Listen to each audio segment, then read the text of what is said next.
negara bagi saya sekarang ini adalah sekeliling pagar rumah saya. Itulah negara saya. Pramudia Anantatur atau yang lebih akrab disapa Pram adalah salah satu sastrawan besar yang pernah dimiliki oleh Indonesia.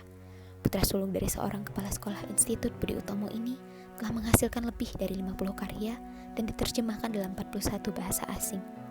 Pramudia Anantatur dilahirkan di Blitar tepatnya pada tanggal 6 Februari 1925 dengan nama asli Pramudia Anantamastur. Karena nama keluarga Mastur dirasakan terlalu aristokratik, ia menghilangkan awalan Mas dari nama tersebut dan menggunakan Tur sebagai nama keluarganya. Ibunya bernama Umi Saidah. Ia juga memiliki banyak saudara kandung, yakni Susila Tur, Kusala Subagio Tur, Umi Safatun Tur, Prawito Tur, Kunmarja Tur, Susatyo Tur, dan Susanti Tur. Pramudia menempuh pendidikan pada Sekolah Kejuruan Radio di Surabaya, dan kemudian bekerja sebagai juru ketik surat kabar Jepang di Jakarta selama pendudukan Jepang di Indonesia. Pada masa remaja, ia pernah mengikuti kelompok militer di Jawa dan kerap ditempatkan di Jakarta pada akhir Perang Kemerdekaan. Ia menulis cerpen serta buku di sepanjang karir militernya dan ketika di penjara Belanda di Jakarta pada 1948 dan 1949. Pada 1950-an, ia tinggal di Belanda sebagai bagian dari program pertukaran budaya, dan ketika kembali ke Indonesia, ia menjadi anggota Lekra, salah satu underbow Partai Komunis Indonesia. Karya Pram yang penuh dengan kritik sosial membuatnya sering keluar masuk penjara. Pram pernah ditahan selama 3 tahun pada masa kolonial dan 1 tahun pada masa Orde Lama. Kemudian selama Orde Baru, ia ditahan selama 14 tahun sebagai tahanan politik tanpa proses pengadilan. Beberapa karya Pram dilarang untuk dipublikasikan karena dianggap mengganggu keamanan negara pada masa pemerintahan Presiden Soekarno maupun Soeharto. Misalnya pada tahun 1960-an, ia ditahan pemerintahan Soeharto karena pandangan pro-komunis Tiongkoknya. Bukunya yang berjudul Hokkieu di Indonesia dicabut dari peredaran, dan ia ditahan tanpa pengadilan di Nusa Kambangan di lepas pantai Jawa, dan akhirnya di Pulau Buru di kawasan timur Indonesia. Meskipun demikian, Pram mendapatkan banyak penghargaan dari lembaga-lembaga di luar negeri.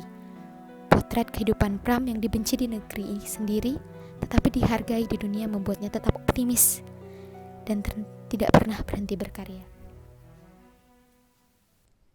Tetralogi Buruh atau Tetralogi Pulau Buruh atau Tetralogi Bumi Manusia adalah nama untuk 4 novel karya Pramudia Anantatur yang terbit dari tahun 1980 hingga 1988 dan kemudian dilarang peredarannya oleh Jaksa Agung Indonesia selama beberapa masa. Tetralogi Buruh ini mengungkapkan sejarah keterbentukan nasionalisme pada awal kebangkitan nasional dan pengukuhan atas seorang yang bernama Tirto Adi Suryo yang digambarkan sebagai tokoh Mingke. Yang akan dibahas dalam video kali ini adalah novel penutup Tetralogi Pulau Buruh, yaitu Rumah Kaca. Rumah Kaca adalah novel terakhir Tetralogi Pulau Buruh, karya Pramudia Anantatur. Novel ini adalah penutup dari 3 novel sebelumnya yang diawali dari Bumi Manusia, dilanjutkan dengan Anak Semua Bangsa, dan buku ketiga, Jejak Langkah. Tetralogi ini sempat dilarang beredar pada masa Orde Baru karena dianggap menyebarkan paham Leninisme.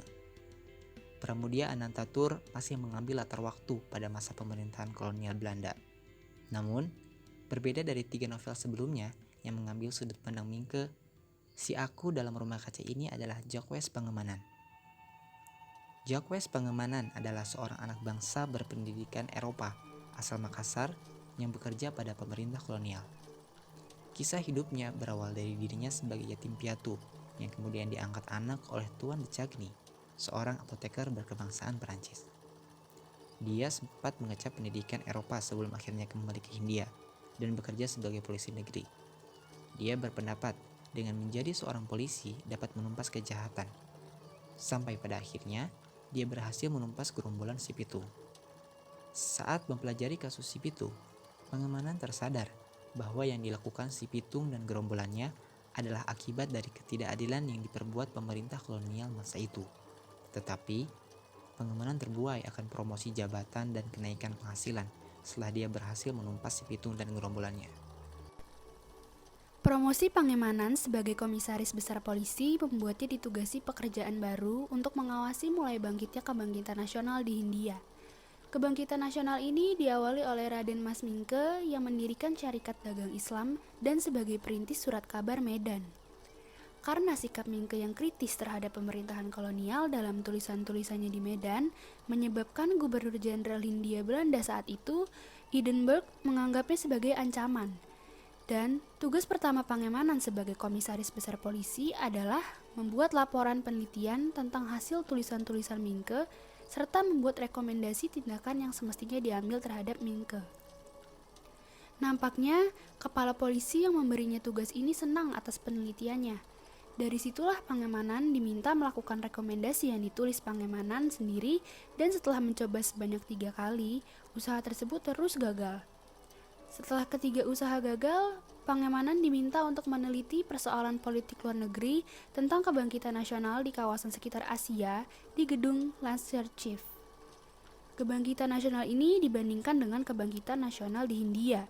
Setelah puas dengan hasil penelitian Pangemanan yang menguras waktu dan tenaga, dia kemudian ditugaskan untuk mengasingkan Mingke ke Maluku. Selepas pengasingan Mingke, promosi pangkat yang dijanjikan untuk Pangemanan akhirnya diberikan. Ia dipindah kerjakan ke Al-Khmeini Secretary di Buitenzorg sebagai penasihat ahli Gubernur Jenderal Hindia. Dia ditempatkan di bekas tempat tinggal Mingke yang berada di kawasan istana. Hal ini membuat istri dan anak-anak Mingke disingkirkan dari rumah tersebut. Setelah Pangemanan dan keluarganya pindah, istri dan seorang pesuruh keluarga Mingke sempat mendatangi rumah itu sebanyak 2 kali. Pangemanan diperkenalkan ke tempat kerjanya yang baru. Di tempat kerja yang baru ini, dia ditugaskan untuk mengamati semua kegiatan organisasi politik dan semua terbitan surat kabar di Hindia. Tugas berikutnya adalah terhadap Indisch Party. Kelompok ini mengkritik pemerintah kolonial dan membuat SEP, atau atasan Pangemanan yang baru tersinggung dan memaksa Pangemanan untuk menyarankan kepada Gubernur Jenderal supaya menyingkirkan Indisch Party. Tindakan ini berujung pada diasingkannya Triumvirat ke Nederland. Tugas selanjutnya adalah membuat lumpuh Syarikat Dagang Islam, hasil buah pikiran Mingke yang telah berganti nama menjadi Syarikat Islam. Hal ini dilakukan dengan mengadu domba penduduk pribumi dengan pedagang-pedagang Tionghoa di daerah Jawa.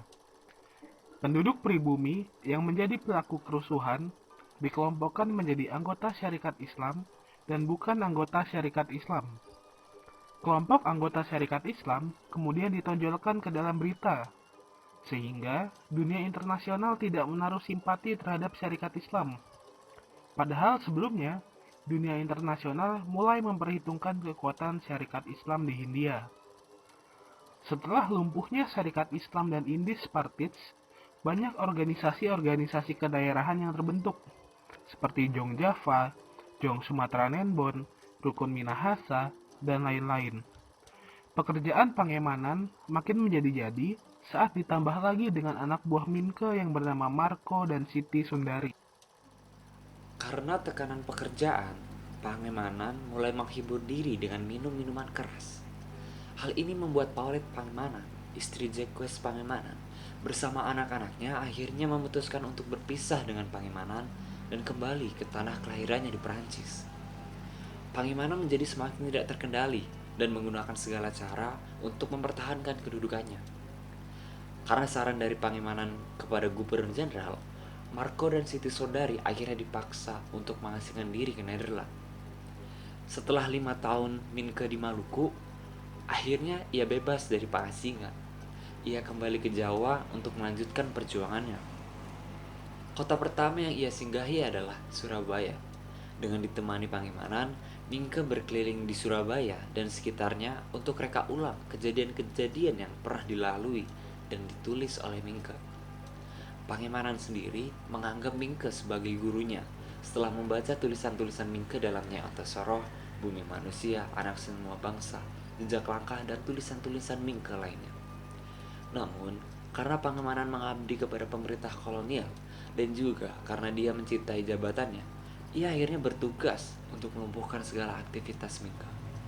Dengan hal ini, Pangemanan menyarankan Gubernur Jenderal untuk membuat kebijakan tentang penyitaan seluruh aset Mingke dan menyebarkan rumor bahwa Mingke mempunyai hutang kepada bank. Sehingga, Setiap orang yang berhubungan dengan Mingke patut dicurigai dan akan diselidiki oleh pihak kepolisian. Oleh karena itu, semua orang termasuk kerabat dan teman-teman Mingke sendiri tidak berani menjalin hubungan dengan Mingke. Setelah berkeliling di Jawa, sampailah dia di Batavia. Mingke jatuh sakit. Salah satu alasannya adalah karena tekanan batin akibat semua orang tidak berani berurusan dengannya. Mingke dirawat oleh Gunawan dan kemudian meninggal dunia. Pangemanan pergi mengunjungi makamnya bersama dengan istri dan anak Mingke. Tugas Pangemanan yang tiada habis-habisnya dalam menekan organisasi-organisasi pribumi sampai sebelum akhir hidupnya. Kemudian dia bertemu dengan Ibu Mingke, Madame Sanikem Leibok. Pangemanan meminta maaf yang sebesar-besarnya dalam suratnya. Dia mengaku akan menerima apapun hukuman yang akan dijatuhkan Madam. Hukuman yang pantas membayar seluruh perbuatannya terhadap Mingke selama ini. Bersama surat itu pula, Pangemanan menyerahkan kembali hasil tulisan Mingke dan hasil tulisannya sendiri yang dia beri judul Rumah Kaca.